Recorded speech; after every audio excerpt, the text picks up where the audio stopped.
গাজায় ইসরায়েলি আগ্রাসনের প্রতিবাদে গত কয়েকদিন ধরে বিক্ষোভে উত্তাল যুক্তরাষ্ট্রের বিশ্ববিদ্যালয়গুলো। পুলিশি ধরপাকড় আর দমনপীড়ন উপেক্ষা করে চলছে আন্দোলন। ইসরায়েলি নৃশংসতা নাড়া দিয়েছে মার্কিন তরুণদের। পুলিশি ধরপাকড় উপেক্ষা করে বুধবারও জর্জ ওয়াশিংটন বিশ্ববিদ্যালয়ে বিক্ষোভ শুরু করেন কয়েকশো শিক্ষার্থী। এ সময় তাদের বাধা দেয় নিরাপত্তা বাহিনী। আন্দোলনকারীদের ছত্রভঙ্গ করতে চলে ব্যাপক ধরপাকড়। ব্যানার প্লেকার্ড কেড়ে নেওয়ার পাশাপাশি আটক করা হয় বেশ কয়েকজনকে।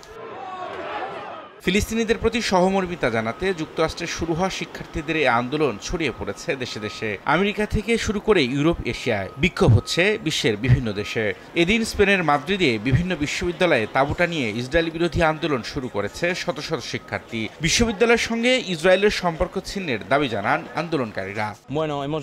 যুক্তরাষ্ট্রের শিক্ষার্থীদের আন্দোলন আমাদের জন্য বড় অনুপ্রেরণা। শেষ পর্যন্ত এটি ইউরোপেও ছড়িয়ে পড়ছে। তাদের এই আন্দোলন সব শিক্ষার্থীদের একত্রিত করেছে। এটা খুবই প্রয়োজন ছিল।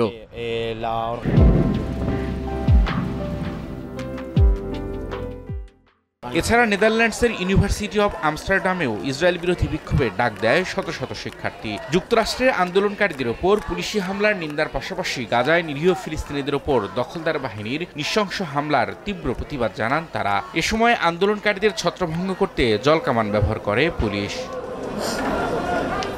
রবিউল ইসলাম আওলাদ, সময় সংবাদ।